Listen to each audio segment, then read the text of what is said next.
waaqayyoon kan jaallatan nunis kan isin jaallatu maatiiwwan fayyisaa addunyaa luba keenya kabajamoo luba liqasiyyumaan takasta akkasumas diyaaqonii keenya maatiiwwan waaqayyoo hundi keessan akkam mul'atanii akkam jirtu akkam yoo nageessan maqaan waaqayyoo keenyaa dhalootaa mana dhalootaa bara baraan kan galatoome nuuf ta'u akka baay'ina cubbuu keenyaa akka dadhabina foon keenyaa tutun ta'een akka arjummaa isaatti nu eegee guyyaa kanaan immoo nu eegee guyyaa qulqulluu Phexros qulqulluu Phaawulos ittiin kabajnee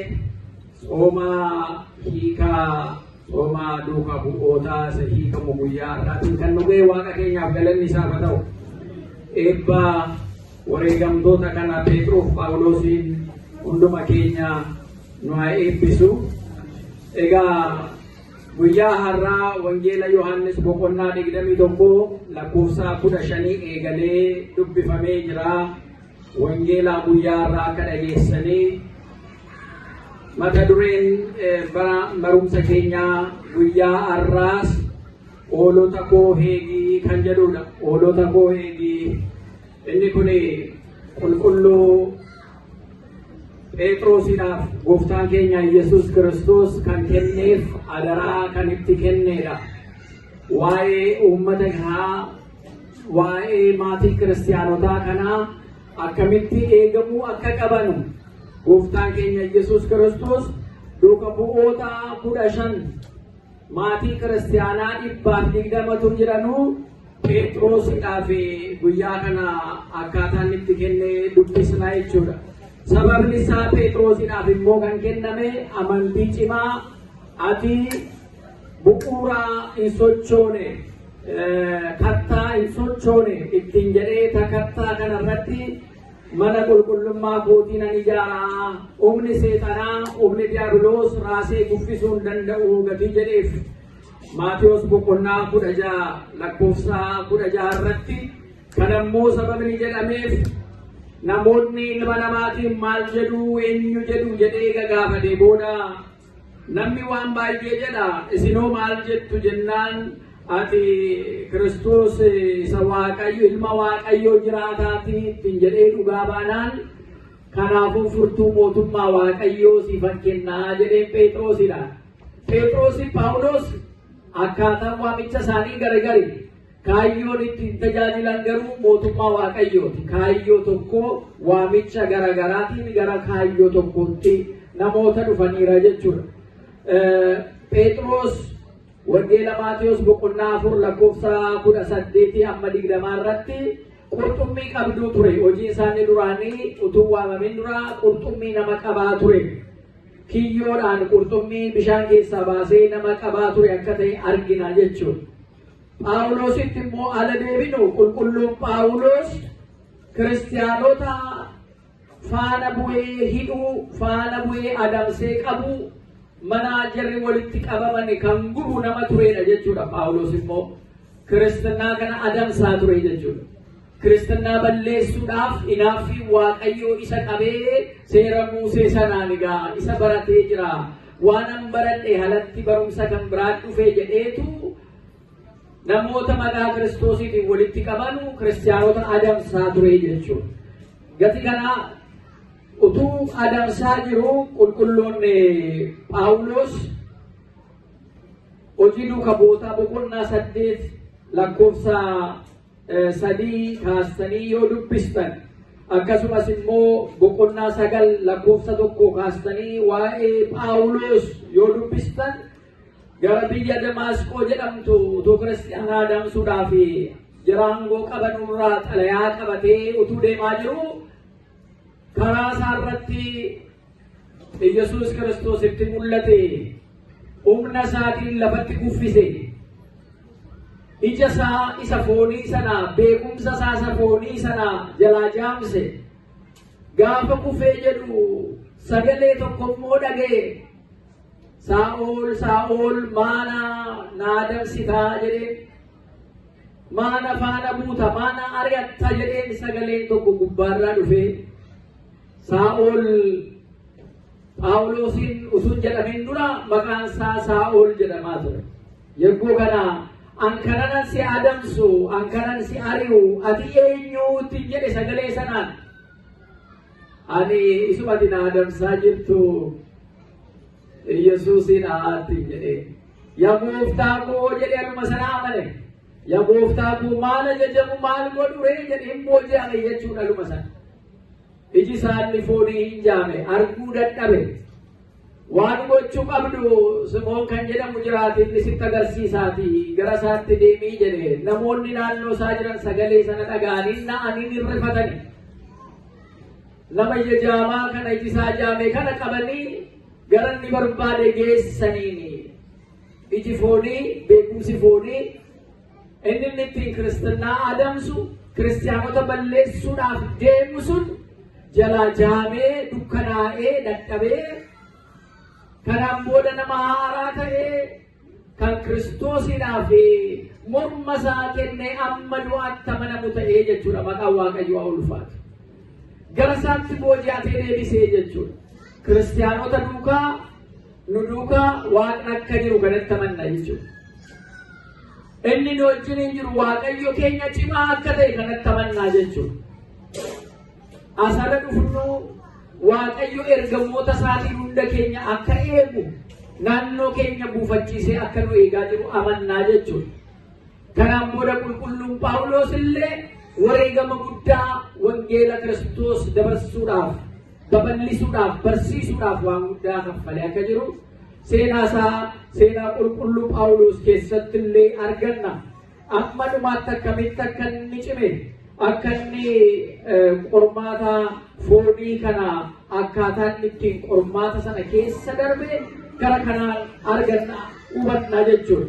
Ala baay'ee qabsoo gaarii qabsaa'eeraa, fiigicha koos xumureeraa, amantii koos eegeeraa jedhanii namoonni baay'een lafa awwaalarratti barreeffatu yoo argitanii jiraattan.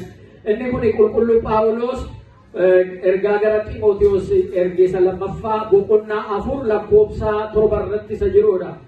Qabsoo gaarii qabsaa'een jira jedhe. Qabsoo gaarii amma namoonni tokko tokko amantiidhaan qabsoo keessa jirra ala jennu maa inni qabsoon kunii jedhu qulqulluun Phaawulos ergaa gara Xiimotewos boqonnaa Xiimotewos lammaffaa boqonnaa 4 lakkoofsa 7 irratti qabsoo gaarii qabsaa'een jira jedhe. Qabsaa amantii jechuudha. Qabsaa amantii isa meeshaa dhukaasaatiin qabsaa'an otoo hin ta'in isa yaada ciccimaa ala sana immoo fiiloosofaroota addunyaarra jiranu yaadi isaanii kiristinnaa kana qorachaa gatii tureef isa kana qabsaa'anii keessaa Kiristoos ilma Waaqayyoo jiraataa ta'uusaa sana akkaataa ittiin ibsamu kan akka ibsineef immoo qormaanni adda addaa alatti dhufu qormaata sana hundumaa akkaataa ittiin mo'ate sana agarsiiseetu gara Waaqa isaa isa tajaajiletti deemuudhaaf alagahuyyuu kana kaa'e jechuudha. Qabsoo gaarii qabsaa'een jira, fiigicha koo xumureeraa, amantii koos eegeeraa jedhe qulqulluun Phaawulos. Nu yoo eessa jirraa? Har'a kan jira yaadannu qabsoo isaanii gadi qabsaa'anii fi qabsoo amantaa. Phexrosis Phaawulosis qabsoo amantaa isaanii qabsaa'anii jiru jechuudha. Phexros al sadii gooftaa keenya Iyesuus Kiristoosin ganee ture. Ala guyyaa jimaataa Iyesuus Kiristoos qabamu sana wangeela Luqaas boqonnaa 22 lakkoofsa 61 amma 62 irratti yommuu argitan Waaqayyo ilma isaa tokkicha Iyesuus Kiristoos dabarsee alanni kennu Iyesuus Kiristoos ala kennamu sana namni tokkollee isaa wajjin dhaabbachuu dadhabe. Na jaallattaa itti jennaani hundumtuu si jaallannaa jedhani. Natti fakkaatu akkasii na jaallattanu jennaan yoo du'allee barbaachise anamma du'aatti si jaallatta Phexros jennaan akkanuma argeeni Phexros utuu halkan kun hin bariini halkanuma kana keessatti yeroo sadii nagantaatti jedhee yeroo kana gaafa qabanii isa deeman guyyaa fannifamuudhaaf murtiidhaaf geessanuu sana ati namicha kana wajjin turtee gaafa jedhanii lakki anoo san beekuu jedhe qorri dhanna isaa rifachiisee bulluqa barbaada bidda qaqqaammachuu dhaqaatiyyuu qorra sanaa jedhee bulluqa argachuu jedheetu dhannaa isfachuudha jedheetu gooftaa isaa Yesuus Kiristoosiin gale. Haasaan kee beekamaati Yesuus Kiristoos wajjin turtee jedhanii lakkii waan isin jettan nama kanan hin beekuu jedhe. Uffannaan kee iyyuu beekamaati isaa wajjin turtee jedhani sadaffaa lakkii an nama kana iyyuu hin beekuu jedhe. Jara keenya haasaan keenya hin beekamaa laata Yesuus Kiristoos wajjin ta'uu keenya. Haasaan afaan keenyaa ba'u Yesuus Kiristoosiin kan namoonni nurraa hubatan godhaa laata? Moo jibbiinsa lolaa adda adda ba'umsaa waan waaqayyoon jaallanne haasofna moo afaan keenyaan jechi keenyi afaan keenyaan ni ba'u gaafa haasofnu akka Kiristoos nurra bulee isa addunyaadhaaf kennaa jiru sanatti ibsinaa laata? Haasaan kee beeksisaa jedhame. Uffannaan kee beeksisaa isaa wajjin turtee jedhaniin namni Kiristoosiin wajjin ta'e Yesuus Kiristoos wajjin ta'e uffannaan isaas naamusni isaas hin beekamaa jechuudha. Uffannaan keessan Kiristoosiin uffadhaa jedhe qulqulluun Phaawulos. Jaalala gatii ta'eedhaaf, isa rakkate kan gaddu gatii ta'eedhaaf, isa dhukkubsate kan gaddu kan fayyisu gatii ta'eedhaaf. Lafa murtiin jalaa dabee jiru, murtii dabee irratti namoota murtaa'aniif dhaabbatee kan bilisa baasu kan falmu gatii ta'eedhaaf. Nuyis Kiristoos ala jedhamnu lafa murtiin irraa dabde sana murtiin nama kanaa jalaa dabdee jirti. Haqaaf dhugaan hin jirtu jennee haqaaf dhugaa sanaa dhaabbannaa laata? Isa beela'ee jiruuf dhaabbannaa laata? Isa dheebotee jiruuf dhaabbannaa laata? Isa ajjeefamaa jiru seeraa heera malee ajjeefamuuf dhaabbannaa laata? Kiristoos nu duukaa jira hojii keenyaan adeemsa keenyaan kun baay'ee barbaachisaadha jechuudha. Qulqulluun Phaawulos qulqulluun Phexros dhugaa kana qabaniitu rakkinaaf gidira baay'ee keessa darban jechuudha. Kiristinnaan abbootii keenya abaabilii akaakilee karaa kiristinnaatiin ala waamnu qulqulloota jara kanaa wajjin akka eda'amnee eebba isaanii argannee nu illee akka isaanii akka cimnu jechuudha. Waggaa waggaadhaan gaafuma guyyaan Phexros Phaawulos jennee maqaa isaanii waamuu duwwaa miti. Nuyis akka isaanii cimuudhaaf jabaachuun nu barbaachisa jechuudha. Nu jabeessi yaa Waaqayyo amantaa keenya nama dhumaatti jennee qilleensumni tokko ala dhufee jedhu waanumti tokko lolli tokko ala dhufee jedhu maali? Utuu manas dhaquu dhabaadhe, utuu mana achi ga'uu dhabaadhe, utuu mana hordofuu dhabaadhe, utuu kana gochuu dhabaadhe jennee kan miilla keenya boodatti harkisinu jirra jechuudha. Kanatti seexana gammada malee Kiristoos kanatti hin gammadu jechuudha. Gaafa qormaanni tokko dhufu kun ana duwwaa irratti miti. Jara amantaa keenya kana cimanii asiin ga'an irratti illee qormaan akkana ture. Bakka dhugaan jirtu yoomiyyuu qormaan hin jira. Kijibatu jira. Isee kana mo'adhee tanin iyyuu cimee dhaabbadha jechuun nu barbaachisa jechuudha. Qulqulluun Phaawulos kanaaf qabsoo amantii kootii raawwadheera jedhe. Qabsoo gaarii qabsaa'ee jira jedhe. Qabsoo gaarii qabsaa'aa jirraa laata nuyi. Haqaaf dhugaadhaaf qabsaa'aa jirra. Waan Waaqayyo jaallatuuf qabsaa'aa jirra. Wal beeknaadhaaf murtii dabsaa jirra moo gatii walitti siqnuuf gatii wal jaallannuuf murtii dabsaa jirra moo haqaaf dhugaa walitti haasofnee haqaaf dhugaa baasuutti jirra. Inni kun baay'ee barbaachisaadha jechuudha. Maaliif? Dhugaan Waaqayyoodha. Dhugaan ilma Waaqaati akka sabni keenya jedhu dhugaa yoomiyyuu ala arginu dhugaa bakka mul'atte sanatti bira dhaabbachuun baay'ee barbaachisaadha jechuudha. Sobaaf kijiba immoo ala ta'u sobaaf kijiba sabantirraa immoo of eeggachuun immoo baay'ee barbaachisaadha jechuudha.